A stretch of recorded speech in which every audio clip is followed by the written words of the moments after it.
Hello all, ఈ వీడియోలో నేను మీతో మా ధన్వికి 2 years లోపు, అంటే తను రీసెంట్గానే February 5th తన సెకండ్ బర్త్డే చేసుకుందనమాట. సో ఈ 2 years లోపు తనకి ఏమేమి నేర్పించాను అంటే తను యాక్టివ్గా, ఇంటెలిజెంట్గా, అంటే ఏ విషయం నేర్పించినా ఇట్టే నేర్చేసుకుంటుంది, అంత ఫాస్ట్గా ఉంటుంది తన మెమరీ పవర్ అయితే. సో అలా షార్ప్గా ఉండడానికి ఏమేం ఫాలో అయ్యాను, అలాగే హ్యాపీగా ఉండడానికి ఏమేం చేశాను అనేది మీతో షేర్ చేసుకుంటాను. మేము ఎప్పుడు బయటికి వెళ్ళినా కూడా అందరూ అడిగేది, ఇంత చిన్న పాప ఇంత మెచ్యూర్డ్గా ఎలా బిహేవ్ చేస్తోంది, అంటే తను వాళ్ళకి విష్ చేయడం కానీ, ఏదైనా కావాలంటే అడగడము, వద్దు అని చెప్పడం, వాళ్ళతో కమ్యూనికేట్ అయ్యే విధానాన్ని చూసి వాళ్ళు చాలా షాక్ అండ్ సర్ప్రైజ్ కూడా అవుతారనమాట. ఎలా నేర్పించారు ఇలా ఇవన్నీ అనేసి. సో అదొక ప్రౌడ్ మూమెంట్ అనమాట పేరెంట్స్గా. సో అలా తను అవ్వడానికి ఏమేమి ఫాలో అయ్యాను అనేసి మీతో షేర్ చేసుకుంటాను. సో దట్ ఎవరైనా న్యూ పేరెంట్స్ ఉన్నా, లేకపోతే 2 year లోపు ఉన్న బేబీస్ ఉన్న వాళ్ళైనా మీకు ఎంతో కొంత హెల్ప్ అవుతుంది అనేసి. నేనైతే ఫస్ట్ చెప్పేది వచ్చేసి, తనకు ఏబీసీస్ కానీ, అంటే ఆల్ఫాబెట్స్ ఆర్ నంబర్స్ నేనైతే నేర్పించలేదండి ఇప్పటి వరకు. ఎందుకంటే వాళ్ళు స్కూల్కి వెళ్ళాక ఎలాగో అవి నేర్చుకొని తీరుతారు. సో ఇప్పుడు ఎందుకు హరీ అయిపోయి A for apple, B for ball, A నేర్చుకో, బీ నేర్చుకో, ఇలా వాళ్ళ మీద స్ట్రెస్ అస్సలు నేను తన మీద చేయలేదు. ఎందుకంటే ఫస్ట్ ఆఫ్ ఆల్ మనము వాళ్ళలో ఇంట్రెస్ట్, అంటే ఏదైనా నేర్చుకోవాలని ఒక ఇంట్రెస్ట్ని క్రియేట్ చేస్తే ఆటోమేటిక్గా వాళ్ళే అన్నీ నేర్చుకుంటారు కదా. ఆ ఇంట్రెస్ట్ క్రియేట్ చేయడానికి మనం ఏం చేయాలి అనేసి నేను చెప్తాను. సో ఫస్ట్ వన్ నేను తనకు నేర్పించింది వచ్చేసి లాంగ్వేజ్ డెవలప్మెంట్. సో తను ఇప్పుడు 2 years ఓల్డ్, తను 4 languagesని అర్థం చేసుకుంటుంది, 4 languagesని మాట్లాడగలుగుతుంది అనమాట. సో ఇది good achievement, good mile stone అనే చెప్పాలి. సో దీన్ని నేను ఎలా అచీవ్ చేశాననేసి ఆల్రెడీ మన ఛానల్ ఒక డీటెయిల్డ్ వీడియో ఉంది. ఎవరైనా చూడకపోతే నేను ఐకార్డ్స్లో ఇస్తే తప్పకుండా చెక్ చేయండి.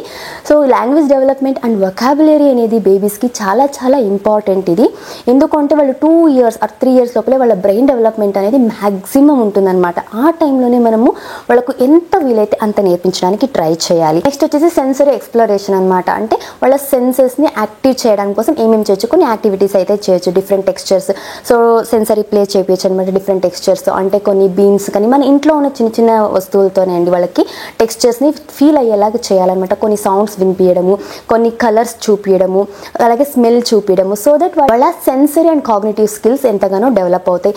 అలాగే 2 years లోపు వాళ్ళకి ఇంకో మేజర్ మైల్ స్టోన్ ఏమంటే వాళ్ళ బాడీ పార్ట్స్ వాళ్ళు ఐడెంటిఫై చేసి చెప్పగలగాలన్నమాట. అంటే వాళ్ళు ఇది అని ఇప్పుడు ఐస్, ఇయర్స్, నోస్, ఆల్రెడీ నేను దాని మీద ఒక షార్ట్ వీడియో కూడా చేశాను. ఎవరైనా చూడకపోతే నేను డిస్క్రిప్షన్లో లింక్ ఇస్తా, చెక్ చేయండి. సో దట్ అలా 2 years లో బేబీస్కి వాళ్ళ బాడీ పార్ట్స్ని వాళ్ళు ఐడెంటిఫై చేయగలగాలన్నమాట. ఇది ఒక మైల్ స్టోనే బేబీకి. సో ఇది నేను ధన్వికి నేర్పించాను అనమాట. త్రూ బుక్స్ వల్ల కావచ్చు, డైలీ రొటీన్లో యాక్టివిటీస్ వల్ల, ఇలా నేను తనకైతే నేర్పించాను. నెక్స్ట్ వన్ వచ్చేసి మోటార్ స్కిల్స్ అనమాట. అంటే fine and gross motor skills రెండింటిని మనము 2 years లో పిల్లలకి నేర్పించచ్చు అనమాట. అంటే వాళ్ళు పుట్టిన దగ్గర నుంచి వాళ్ళు క్రాల్ చేయడము, కూర్చోవడము, నడవడము, ఇవన్నీ కూడా ఒక్కొక్క మోటార్ స్కిల్స్ అనమాట. I hand coordination. సో ఇవన్నిటికీ మనం ఏమేమి చేయొచ్చు అనేసి ఆల్రెడీ దీనికి కూడా నేను ఒక వీడియో ఉంది మన ఛానల్లో, ఎవరైనా చూడకపోతే ఇది కూడా చూసేయండి. సో ఇవి డెవలప్ అవ్వడానికి నేనేమేమి చేశానంటే స్టేకింగ్ యాక్టివిటీ, బ్లాక్స్ పెట్టి ఆడిపించడము, అలాగే కొన్ని పజిల్స్ చేయడం, అవుట్డోర్ యాక్టివిటీ, సో బయటికి పిలుచుకెళ్ళి ఆడిపించడము, కొన్ని టెక్స్చర్స్ని ఫీల్ అవ్వడం ద్వారా వాళ్ళ fine and gross motor skills develop అవుతాయి అనమాట. సో దట్ ఇవి వాళ్ళకు డెవలప్ అయినప్పుడు బేబీస్ ఎప్పుడు యాక్టివ్గానే ఉంటారు. నెక్స్ట్ వచ్చేసి problem solving and critical thinking స్కిల్స్ని డెవలప్ చేయాలి. అంటే ఏం లేదండి, మనకి ఏదైనా సిచ్యువేషన్ వస్తే దాన్ని ఎలా హ్యాండిల్ చేయాలనేది మనం వాళ్ళకు చిన్నప్పటి నుంచే నేర్పించాలన్నమాట. దీనికి కొన్ని యాక్టివిటీస్ ద్వారా నేర్పించచ్చు. ఏమంటే సైజెస్ని, షేప్స్ని సార్ట్ అవుట్ చేయడము, ఏజ్ అప్రోప్రియేట్ టాయ్స్ కూడా వస్తున్నాయి, ఇప్పుడంతా మాంటిసరీ టాయ్స్ కూడా వస్తున్నాయి, అవి యూజ్ చేసి కూడా వాళ్ళ ప్రాబ్లమ్ సాల్వింగ్ కెపాసిటీ పెంచవచ్చు. అలాగే కొన్ని పజిల్స్ కూడా వస్తాయి అనమాట. పజిల్స్ సాల్వ్ చేయడము, కొన్ని యాక్టివిటీస్ ఉన్నాయి, అవి నెక్స్ట్ నేను చూపిస్తాను. ఇంట్లోనే సింపుల్గా కొన్ని యాక్టివిటీస్ చేయడం వల్ల వాళ్ళ ప్రాబ్లమ్ సాల్వింగ్ స్కిల్స్ అనేవి కూడా పెరుగుతాయి. ఏం లేదు, సింపుల్గా జస్ట్ ఎగ్జాంపుల్ చెప్తున్నాను. నేను ఎలా చేశాను అంటే 2 రకాల గ్రెయిన్స్ని, పప్పుల్ని మిక్స్ చేసేసి రెండింటిని సపరేట్ చేయమని చెప్పడం అనమాట. అలా చేయొచ్చు. లేదంటే 2 కలర్స్ తీసుకొని డిఫరెంట్గా ర్యాండమ్గా వేసేసి ఆ రెండింటిని అక్కడ పెట్టమని చెప్పడం. సో 2 కలర్స్ని మ్యాచ్ చేయడం అనడం.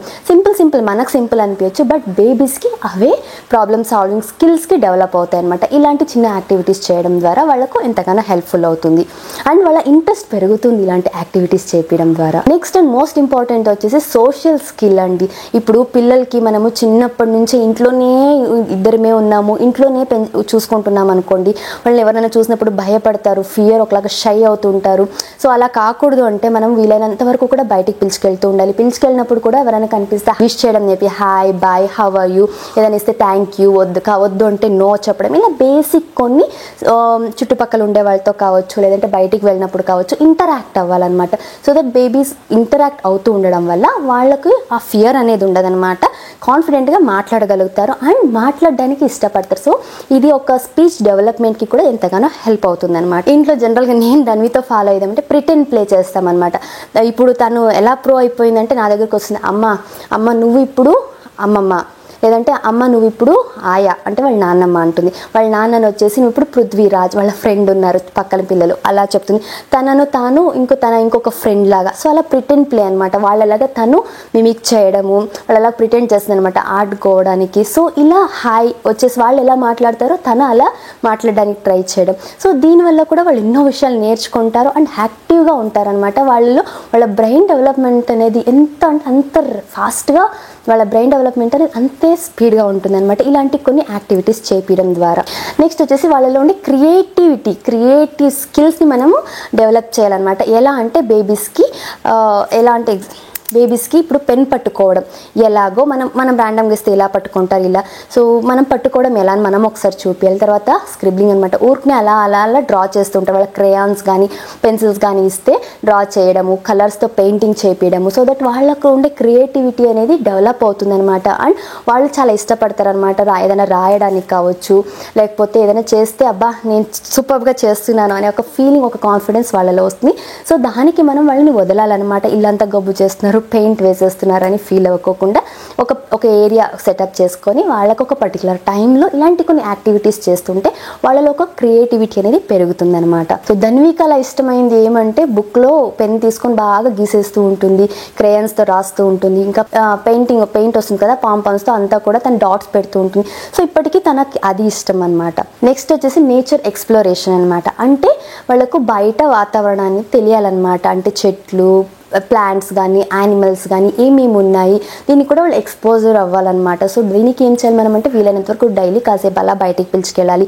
అవుట్డోర్ యాక్టివిటీస్ పిల్లలతో ఆడుకోవడానికి వదలాలన్నమాట. వాళ్ళ ఏజ్ గ్రూప్ కానీ లేదంటే వాళ్ళకంటే కొద్దిగా పెద్ద పిల్లలు, సో కొంచెం పిల్లలతో ఆడుకోవడానికి వదలాలి. సో దట్ వాళ్ళు డిఫరెంట్ టెక్స్చర్స్ తెలుసుకుంటారు. అక్కడ ఎవరితో ఎలా మాట్లాడాలి, ఎవరితో ఎలా ఉండాలి అనేది కూడా తెలుసుకుంటారు. అలాగే మన ఎన్వైర్న్మెంట్ గురించి కూడా ఎంతో కొంత తెలుసుకుంటారు. అండ్ మేజర్గా వాళ్ళకు ఎప్పుడు ఇంట్లోనే ఉన్నట్లయితే సఫోకేట్ ఫీల్ అవుతుంటారు. బయటికి వెళ్ళినప్పుడు చాలా హ్యాపీగా అనిపిస్తుంది అనమాట. పిల్లల్లో క్రాంకీనెస్ అనేది చాలా వరకు తగ్గుతుంది, హ్యాపీగా ఉంటారు. నెక్స్ట్ వచ్చేసి ఎమోషనల్ ఇంటెలిజెన్స్. అంటే వాళ్ళకు ఎమోషన్స్ అంటే యాక్షన్ వర్డ్స్ ఆర్ ఎమోషన్స్ అని చెప్పొచ్చు అనమాట. ఇవి మనం నేర్పియాలి వాళ్ళకంటే బాధ వేస్తున్నప్పుడు వాళ్ళు ఎక్స్ప్రెస్ చేయగలగాలి. హ్యాపీగా ఉన్నప్పుడు నవ్వడము, బాధ వేసినప్పుడు ఏడవడము, కోపము, లేకపోతే ఇది కావాలన్నప్పుడు అడగడము, ఇలా డిఫరెంట్ ఎమోషన్స్ని వాళ్ళకు ఎలా ఎక్స్ప్రెస్ చేయాలనేది మనం చేసి చూపిస్తే వాళ్ళు దాన్ని ఫాలో అవుతారనమాట. సో దీనికి మేజర్గా మనం చేయాలి, వాళ్ళకు నేర్పించాలి.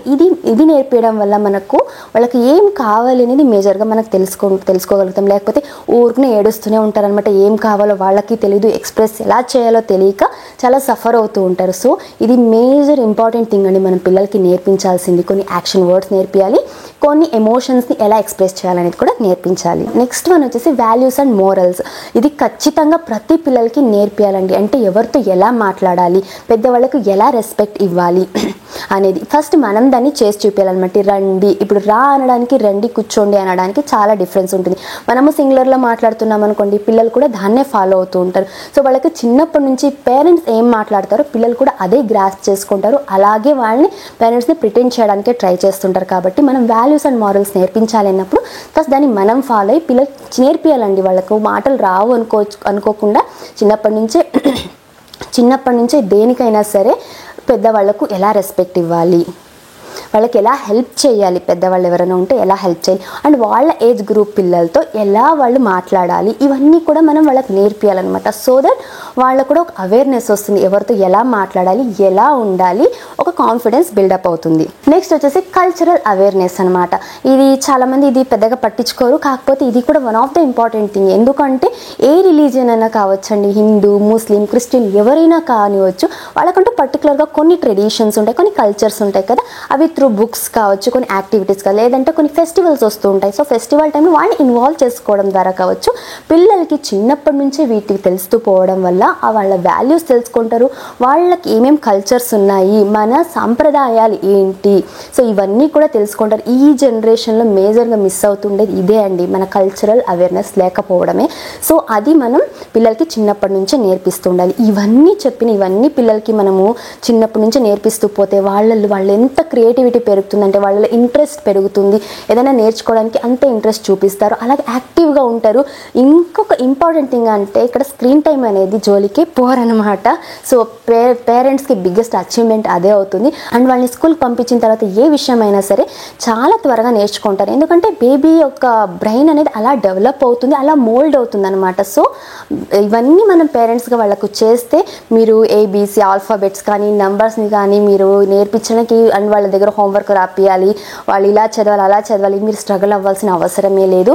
హ్యాపీగా మీరు హ్యాపీగా నెమ్మదిగా ఉండొచ్చు అనమాట. వాళ్ళ నెక్స్ట్ వాళ్ళ ఫ్యూచర్, వాళ్ళ కెరియర్, వాళ్ళ స్టడీస్ అన్నీ వాళ్ళే చూసుకుంటారు. మీకు ఒక పీస్ ఆఫ్ మైండ్ అనేది అలాగే ఉంటుంది. దానికి మనం ఈ 2 to 3 years అనేది కొద్దిగా స్ట్రగుల్ అవ్వాలి, కొంచెం మనం ఎక్స్ట్రా హార్డ్ వర్క్తో, బేబీస్ మీద ఎక్కువ కాన్సన్ట్రేషన్తో ఇవన్నీ ఫాలో అయితే ఖచ్చితంగా మీ బేబీ హ్యాపీగా, ఇంటెలిజెంట్గా, యాక్టివ్గా అయితే ఉంటారు. ఇవి నేను మా ధన్వికి 2 years లోపు నేర్పించిండేవి. ఇంకా నెక్స్ట్ తనకు ఆల్రెడీ కొన్ని స్టెమ్ యాక్టివిటీస్ అయితే నేను ఇంట్లో చేపిస్తున్నాను. అవి ఎలా ఏంటి అనేసి నెక్స్ట్ అప్కమింగ్ వీడియోస్లో చూద్దాము. మీకు ఈ వీడియో ఇన్ఫర్మేటివ్గా అనిపించింది, నచ్చినట్లయితే తప్పకుండా లైక్ చేసి షేర్ చేసి ఇలాంటి మరెన్నో వీడియోస్ కోసం మన ఛానల్ని సబ్స్క్రైబ్ చేసుకోండి. కలుద్దాం మరొక వీడియోతో. Thank you for watching. Bye.